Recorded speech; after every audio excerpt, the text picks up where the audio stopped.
The injury report on George Springer's thumb could be much worse. Photo by Jack Gorman. On Monday, the Astros were in San Francisco. Unfortunately, some of their best players were in Texas.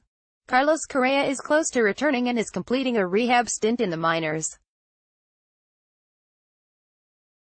Catcher Brian McCann is still a few weeks away from getting back to baseball, and reliever Chris Davinsky, hamstring, will probably be out a couple weeks as well. That was the injury information we had.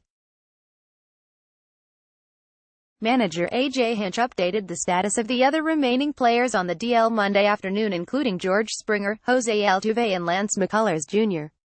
Fortunately, the news wasn't all bad. Hinch reported that doctors were happy with the progress Altuve was making on his knee injury.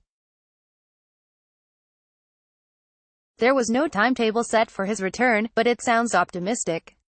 News was better on George Springer, who left Sunday's game in the third inning after slamming his left hand into second base on a failed steal attempt.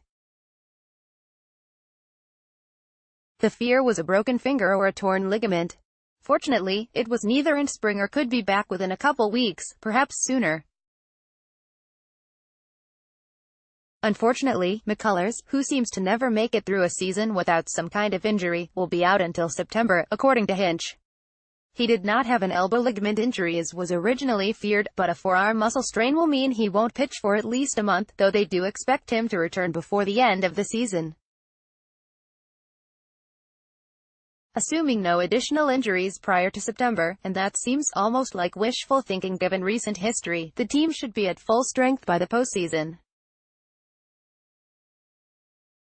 With a load of road games, many against division opponents, in August, it's not an ideal scenario, but the Astros weren't particularly good in August of last season and they won the World Series. The goal is to get healthy in time for October.